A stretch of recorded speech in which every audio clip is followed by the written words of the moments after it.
Hi everyone, welcome to the 25th webinar in 12D's Industry Solutions webinar series. My name is Lisa Stewart and I'm the Marketing and Communications Coordinator at 12D Solutions.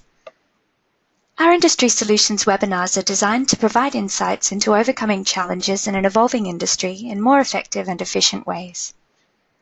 We'll keep running these webinars regularly and recording them for posting on our YouTube channel with links through our website.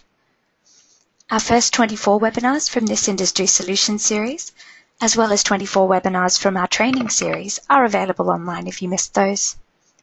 During this live presentation, you'll be able to type your questions along the way. We'll post some instructions on the screen.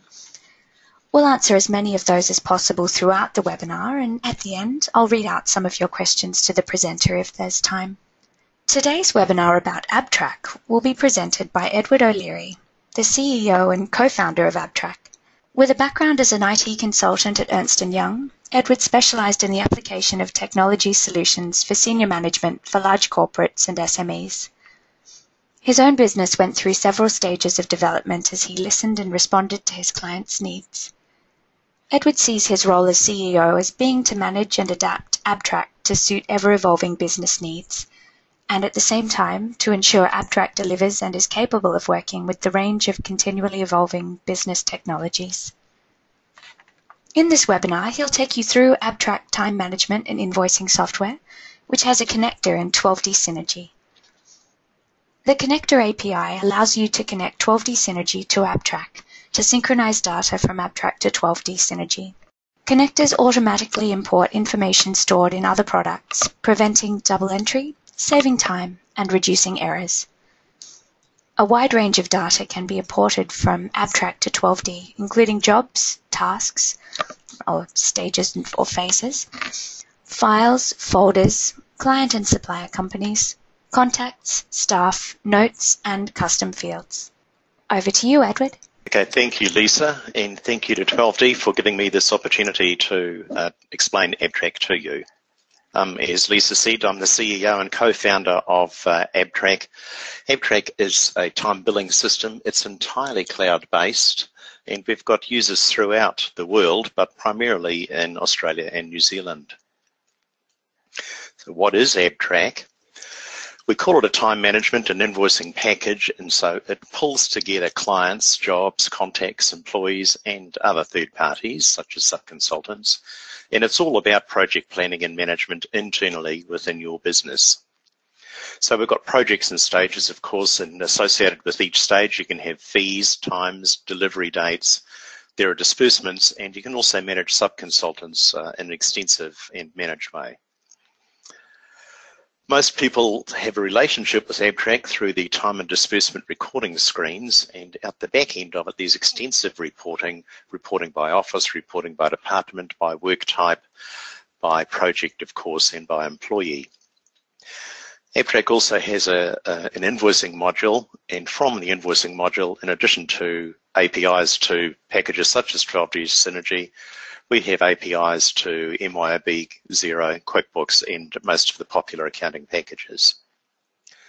But the whole focus on Abtrac is not so much on accounting per se, but on how you earn your revenue. And the thesis is that it's done job by job, stage by stage within each job. If you get every one of those right, the revenue falls out at the end quite easily. Graphically speaking, this is exactly the same thing, but in an infographic. We've got jobs, the scope and client expectations, and professional obligations, including your compliance obligations on the one hand.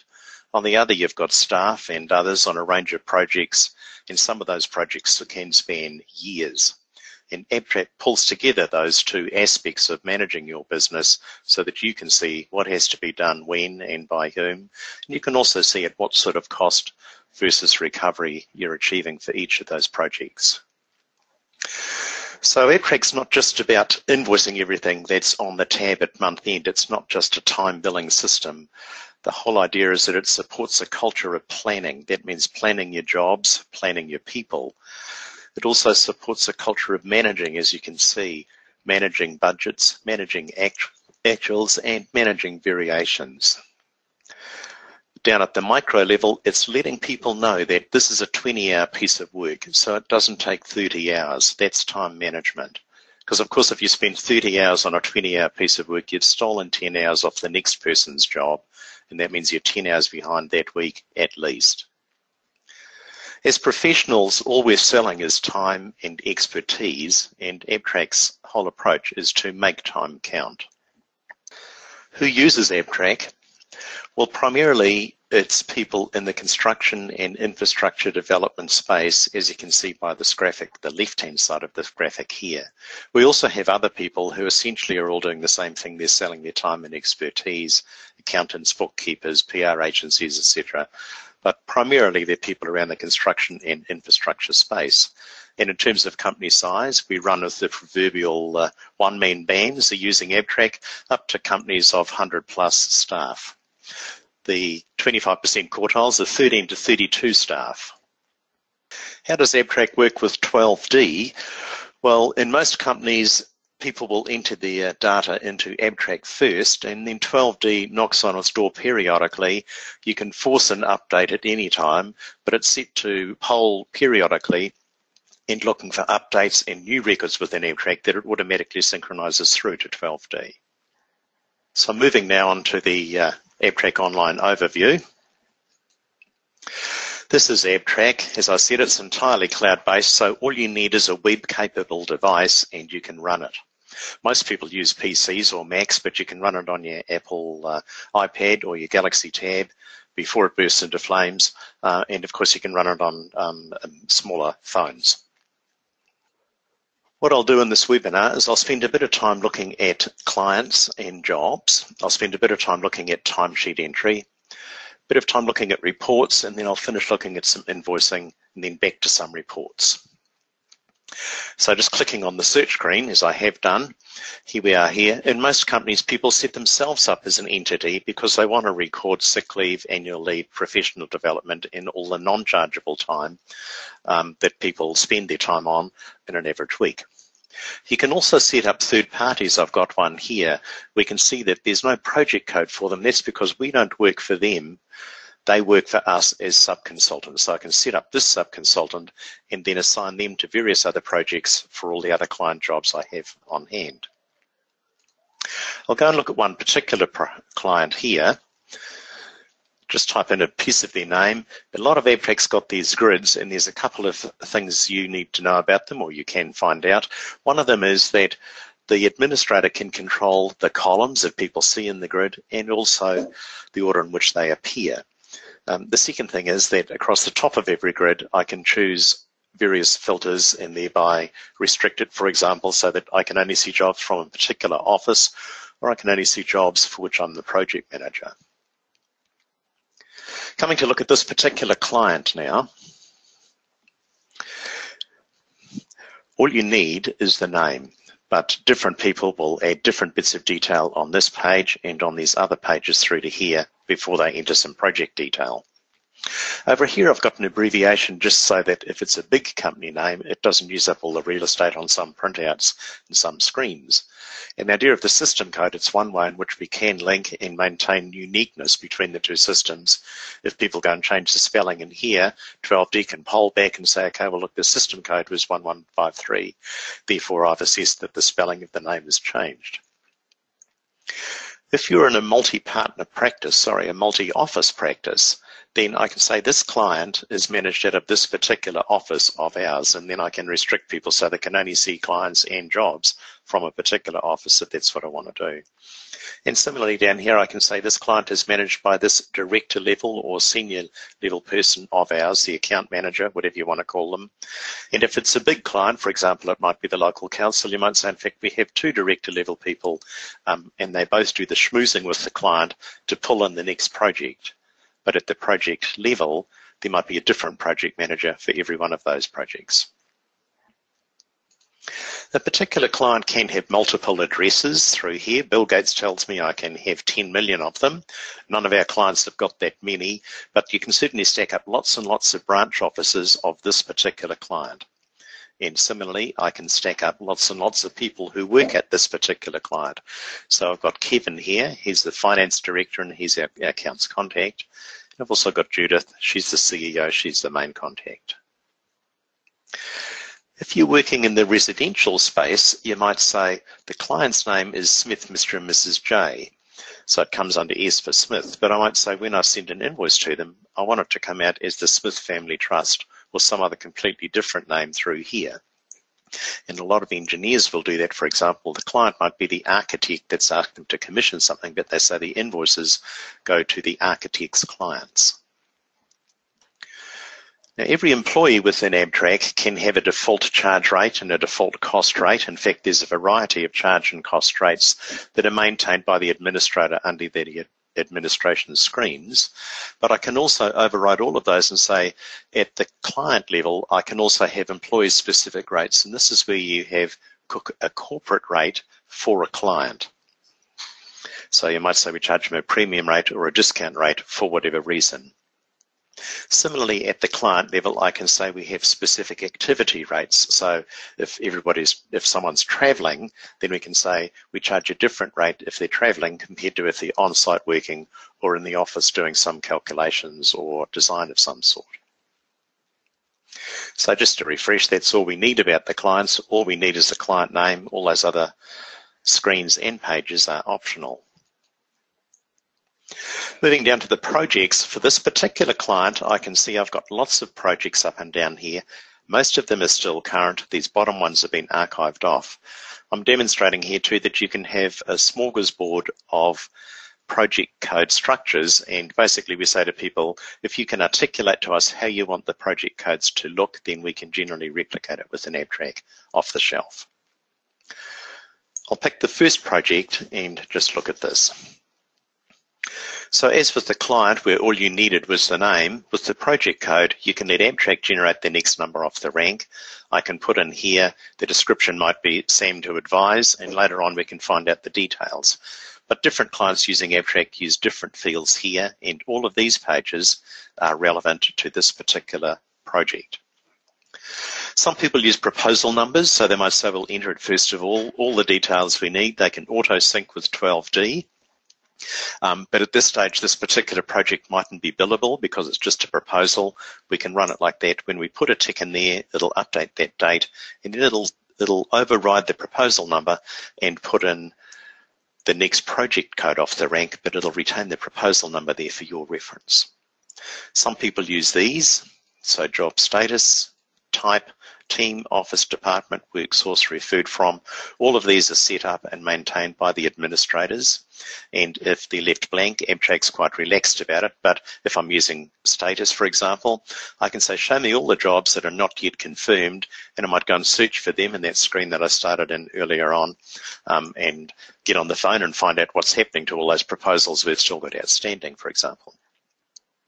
Down here, I've got the project manager, different to the client manager, or they can be. And here I've got a peer reviewer. Within Abtrac, a lot of these words are variables. So if you call it jobs instead of projects, if you say we don't call it peer review, we call it something else, you can change those words under the administration screens and they will show as such everywhere else. The particular project can have billing details. So you don't need to put anything into any of this screen here, but if the client gives you a purchase order number, I can enter it here. It'll then come out on invoices. They might say if you want to get paid, you also have to add to the invoices our own internal project number. We can enter it there and it'll come out. We've got a fee here. We've also got a work value here. So our fee of this $20 million development is $176,000. And some people will use that because they say, let's track projects of that size because we know we get lots of variations, for example.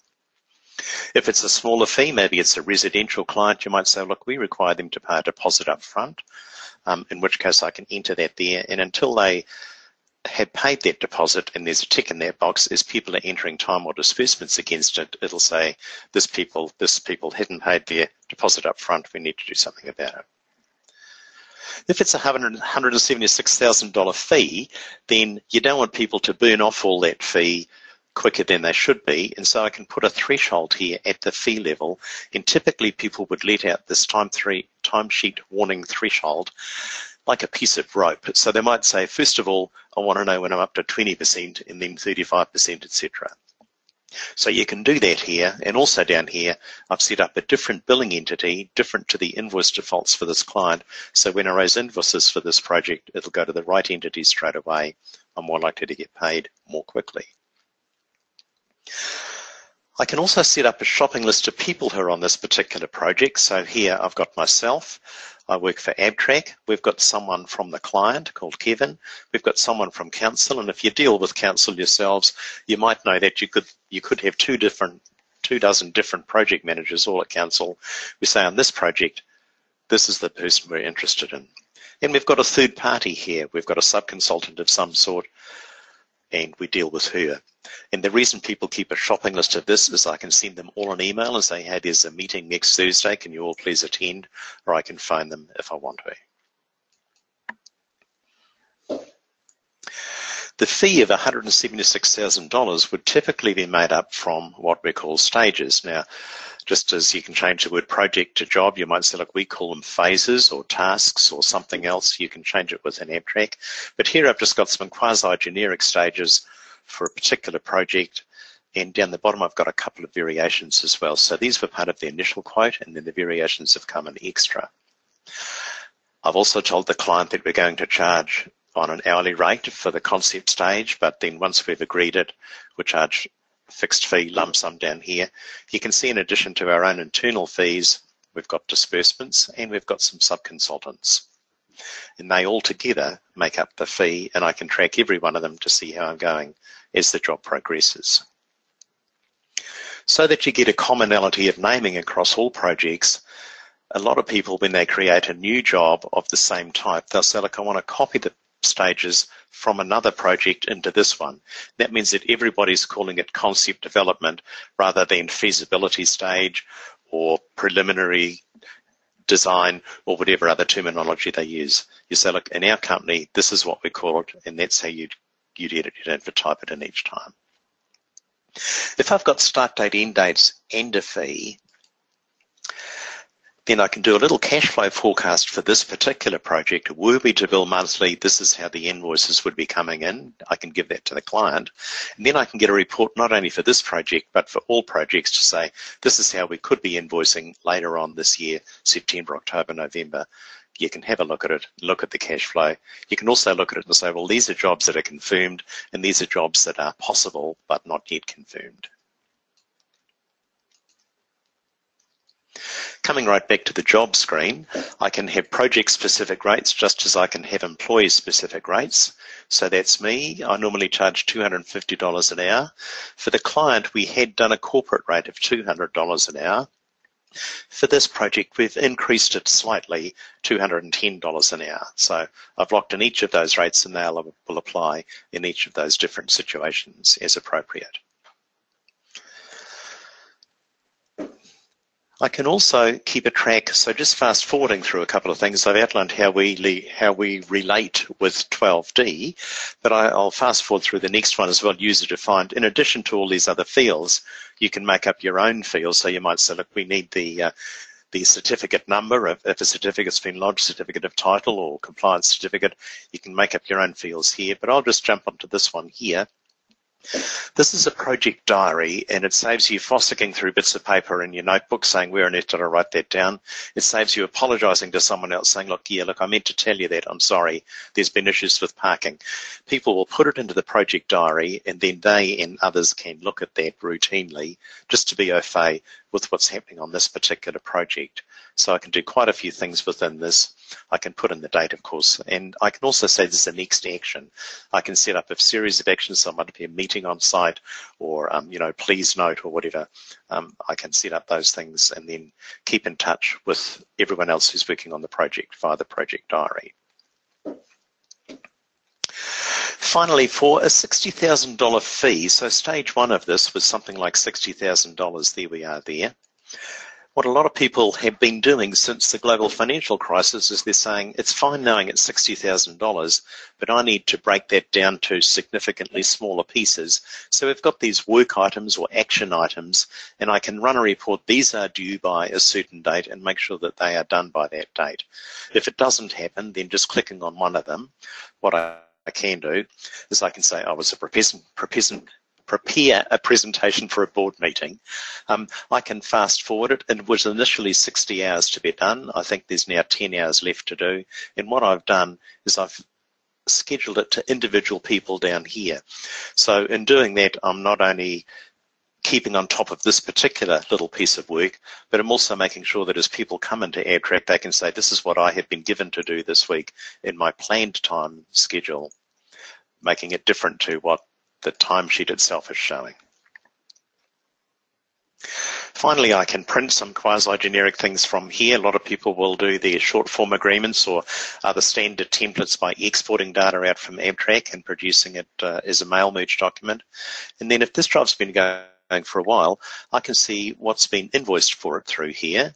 If I go and click on a particular invoice, if I click on this one, for example, 5078, I can have a look at that invoice, and what it's giving me is a little audit trail of what was said on the invoice. So one of the billing narratives was drawings to consent, and we billed the client $2,000, but I can see there was $2,080 on the tab.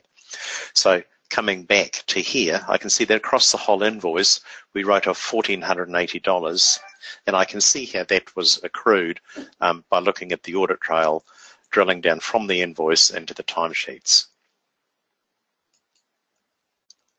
Well, I probably spent enough time talking about the project setup itself. Depends on how often you're setting up new projects as to how much you need to use this. And of course, it depends on the size of the project as well as to how much detail you go into. I'll change hats now and look at entering time and disbursements. And within this screen here, this is where most people have their relationship with Abtrac, but administrators will also enter office disbursements. Alternatively, they can import them from creditor invoices. You can import them from photocopier logs and various other devices, basically anything that you can get to through an API or a CSV. You can import it directly into Abtrac. It saves you rekeying it. But looking at time and disbursements in particular for employees, each employee can be set up with various permissions. I'm allowed to see these people in my group. Each employee can also only do anything in their timesheets until a senior person or an administrator commits the timesheet. For the purposes of demonstrations, I've left all my timesheets uncommitted. As with other screens, the administrator, when they set up Abtrac with our help, they can determine the columns that have to be entered or have to be seen along here, and they can also determine the default view. So in this particular view, we have the days along the top. We've set it up for a weekly timesheet, and we've said sort by day, which is why it's giving that sort of ripple down effect through there. Others will set up their timesheet to say, no, we want to capture, for example, start times and stop times. And so again, the administrator will set this up so that as employees log in, they get to see whatever columns they have to see. Both of them put data into and read it from exactly the same source. So it really doesn't matter. It's just the rules that you want to have followed within your office. If I go and add more time on a particular job, if I know what the job is, I can just enter it directly like that. If I don't know what it is, I can pick it from this drop-down list or from this one here. And what I'll do is I'll just put a bit of time. I'm very diligent. I did 4 hours on a Sunday. When I click away from this, it's trying to save it, and we put a tick in the project here saying you must pick a stage for this particular job. So what I'm showing here is the administrator can set up the rules that have to be complied with across the whole of Abtrac in your business. The project manager can set up additional rules to capture data according to what they want for billing purposes and project management purposes. In addition to entering time, I can also annotate that 3 hours that's been entered on a Monday. I'm just double clicking. I can add a comment, and I can also enter a disbursement. So I might say, look, I had to use my American Express card to book a hotel or something. I can enter that as an employee disbursement, and therefore that'll go against the job as a legitimate cost. And it'll also show that I have to be reimbursed for that disbursement if it's a reimbursable disbursement. If I try and move off this screen altogether now, because I've been entering data here, it will complain. So what I'll do before I move off, I'll just make sure I save that record. If I'm using this layout of a timesheet, then I wouldn't have to enter all of these jobs, details, stages, etc. every time I started a new timesheet. What a lot of people will do is they'll copy their timesheet from last week or from some other period, and it'll bring through any project that's still current. It just saves you entering a lot of the data. All you've got to do is put the numbers into here. As I said before, you can also enter office disbursements. You can forward schedule time, so it's fine knowing what happened last week and last month, but it's just as important knowing what's happening next week, next fortnight, through to the next month end, for example. I can also process subconsultant invoices, manage subconsultant purchase orders, and I can export the timesheet data to import it into a payroll package. We've got many of our clients doing that. The reason you're capturing all this is you want to stay on top of your projects, so I'll just have a quick look at some reports within here. Now, just a reminder, as you'd expect with a package of this sort, if you go to our website, abtrac.com.au or abtrac.co.nz, we do have a free trial that you're welcome to start with, and if you're still using it, getting benefit out of it, we can keep it going for you pretty well for as long as you like. But I'm in the screen now. I want to look at how the project is progressing. So I remember the code. I'll just type it into here. Instead of looking at it just for this particular project, I might decide I want to look at it for all of my jobs, for example, by saying, okay, well, I'm the project manager, show me everything here. I'll just tick one. We'll have a look at that. So this is showing me against the budget how I'm going. So I had put in hours estimates. It's telling me how I'm consuming the hours. More importantly, it's telling me how I'm consuming the dollars, where I'm through. And at this stage, I've made an independent assessment within the stages of the project. I've said, look, I think I'm up to 50%, but I can see, in fact, we've consumed 74% of the fee. So I need to get on that long before we get that sort of divergence. Down here, we're also getting a divergence here where I think we're only 30% of the way through this drawings to DA. I think we've consumed 42% of the fee. I'm not managing this very well, but I can find out in real time as soon as I like that I need to get on top of this a lot more quickly. Over here, I can also see what the admin people, or maybe myself, what we've invoiced for this particular project down here. What I can do is I can open lots and lots of different screens. I don't need to go into it right now, but I can have lots and lots of tabs open on here. If I've got dual screens, I can take this one for a drag, put it on the second monitor, and work on 2 or 3 monitors if I've got them. What I'll do whilst I'm in here is I'll change hats again. So moving out from project management mode, time cost entry mode, I'll say, listen, now we're moving into invoicing mode. I'll have a look through here. So what I'll do is I won't just look at that particular project. I'll look at all projects up to a certain date, and I'll see how we're going. So this is telling me all the unbilled work within Abtrac as at this particular date here. So the one that we've been playing with, looking across here, I can see that was the fee quote. That's what I billed to date. I might want to click on that invoice number and see what I did say last time. I can see there's an extra $10,000 on the tab in fees, and there's a significant disbursement as well, making a total of $32,000 outstanding. People will use this not only at month end, but they might look at it halfway through the billing period and say, look, here's a fee for $84,000. We've only done $3,000. Let's give it a big push and see how much we can get out the door by month end. Whereas this job might have stalled, for example. So look, let's go easy on this because the client's making a decision. Let's not put any more time into it. So having looked at different reports, I can decide what I want to bill. I'll show you one last report just to give you an indication of what we can do within Abtrac. I'm very sorry about the clearing throat. There you go. Looking at this report here, this is very much a stage-focused report, and you've got some options here. This is showing me for each of the stages in the initial quote and for the additional work, what's gone in and has been billed, unbilled, what the total input is, what we've billed, what the cost was quoted. So it's quite an extensive report that outlines to the project manager in particular what's happening on the project. Here's a list of all the outstanding invoices. Now here's all the unbilled time down here going through to the end of page 4.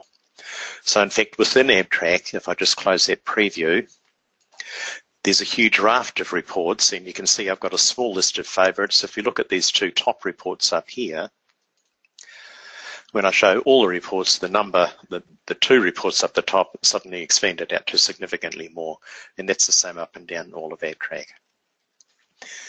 Any report that you can see on screen, you can also export out to Word or Excel or CSV or any other format. If you want to massage it, for example, to add it in as a supplement on your invoice, you can do that externally or within Abtrac.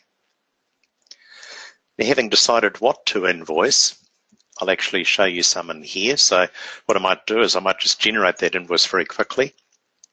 I come in here. If you're in a multiple office situation, you might be restricted to only look at certain offices. You might be pre-billing on a project, in which case you say, don't just show me jobs that have got unbilled items on them, show me everything. But I know that the job I've got here is 0403, and I know that it has got some time on it. So I'll just type that in. What it's doing here, it's telling me this here, and I'll say, yes, I saw that on some reports earlier. That's fine. I'll generate an invoice for it. So within Abtrac, you can control your invoice considerably, and it's one reason that people invoice out of Abtrac as opposed to, for example, out of their accounting system, because the accounting systems simply don't portray the information that they need to show on a professional invoice. A lot of people also generate their invoices out of Excel, and again, they don't need to do that. They can do it out of Abtrac, and that's why people start using Abtrac. So here it's showing me the header and footer details of the invoice. If I click down here, again, it's showing me the unbilled work. And at this stage, I haven't got anything on the invoice itself because I haven't decided what I want to bill. So this is the preview here. You can control everything above here and below here, and of course through the middle as well when you go to raise your invoice. What I'll do is I'm just going to auto-generate this invoice, and I'll say, listen, include disbursements with the fees and the training within Abtrac. There's extensive training in 2 or 3 sessions, as many as you want to have. It shows you how to do invoicing, normally in this second training session after you've been up and running with Abtrac for a while. So what I've done, it's pulled everything out of the unbilled pot because the invoice is dated today and all the time and cost entries are prior to today. If I look at this invoice now, I've only got to do one last thing to finish it off. I've just got to put in some percentages here if I'm using a percentage-based invoice, or some line amounts in here, and I'll get the invoice out straight away. It can be out the door within a couple of days. Typically, people say within 2 or 3 days of month end, the billing and the billings are done, as opposed to waiting for 2 or 3 months, 2 or 3 weeks to month end. Then, of course, you're not going to see the check for another month after that. So any one of these lines, if I click on this one here, it's brought through from previous invoices, what I've previously invoiced. I'll say now I think I'm up to 75% of the way through the project, so I type in 0.75. It's worked out the difference for me. That's that line item done. If I don't want to use percentages, coming back into it, I shouldn't have closed that, should I? I can just swipe through here and type in whatever number I want, and indeed I can hide that percentage column within the invoice if you don't want to show that. Now, all the invoices that you're working on sit around in what you might call a current batch, and so that's because they're bouncing off directors' desks for approval or wherever they might be. At some stage, I can go tick, tick, tick, tick down here. I can email them out. I can commit those invoices, and once they're committed, I can then upload them into MYOB, Xero, QuickBooks, or whatever your accounting package is. Because I'm invoicing out of Abtrac as well, I can get the full life cycle of a particular project. For example, I might be interested in looking at this one here, so fees and costs, how's each project going? If I look at it between 2 dates, I'll see what it shows me. So I get some choices down here. I'll look at it, for example, employee then project. So it's showing me for each employee how much time they put on the tab for each job, what's been billed out from the tab, and at billing time, whether they wrote on or wrote off. I'm comparing these first few columns with invoicing and their charge out rates. This one over here is compared with their cost rates, and you know the reality is sometimes you win some, sometimes you lose. People might run this periodically, monthly for example, around employee review time. I can look at exactly the same report from the project perspective. So it's all the same data. It goes into Abtrac. If I pick this one here, a building in Sydney, I can see what hours people have put in, what we've billed, whether we won or lost. So there's an extensive reporting suite within Abtrac, as I alluded to before, and people use them according to what their role is within the office. If they're an office manager, practice manager, that's different to being a project manager, where in fact they might be restricted so that their name's permanently locked in there and they can only look at reports for which they are the project manager. Just imagine if for every nominal $100 in fees, your firm was only recovering $74 on average. If you could improve that by 10%, then your revenue would increase by nearly 14% at no extra cost. And if you could reduce those write-offs to zero, then your revenue would increase by 35% at no extra cost, and that is significant. And here's some facts. There was a survey done out of Perth, and since then, various master's students, various universities, various professional groups have repeated the survey, and they all find about the same thing. In Australia and New Zealand, on average, professional services firms are writing off 26% of their billable time. That's average. And it wasn't just any old professional services firm, it was architects, engineers, architectural designers, in the construction and infrastructure development space. And here's another fact. On average, Abtrac firms report that they increase their profits by 25%. So they're still not reducing those write-offs by the full 35%, but they're showing significant profit simply because Abtrac is helping them keep on at top of every job, job by job, stage by stage. Here's some real stories about real businesses. Engineering consultants in Brisbane, they've actually referred us to about 7 other clients in Brisbane. I'm going to be up there next week and I'm going to see them. They increased their invoicing by $1 million in the first year without more staff. That's because on average, they were writing off 34 hours per employee per month. And they simply nipped that in the bud and it came back real fast right into the director's pockets. Here you go, architects in Sydney, 58 staff, they erased an overdraft of some significant size within a couple of months. And you can see just below them an architectural practice in Sydney, in Melbourne at the other end of the market. From startup, they've never had an admin person.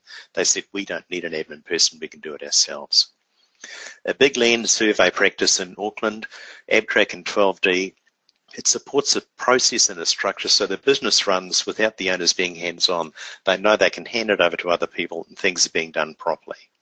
And back in Sydney, a designer with six staff, they did increase their profits by 25% by being write-offs and extras. And the guy was amazed. And I said, can I put that on our website? And he said, no way, I don't want you to name me on that website, because he was slightly embarrassed about it, but he was also over the moon.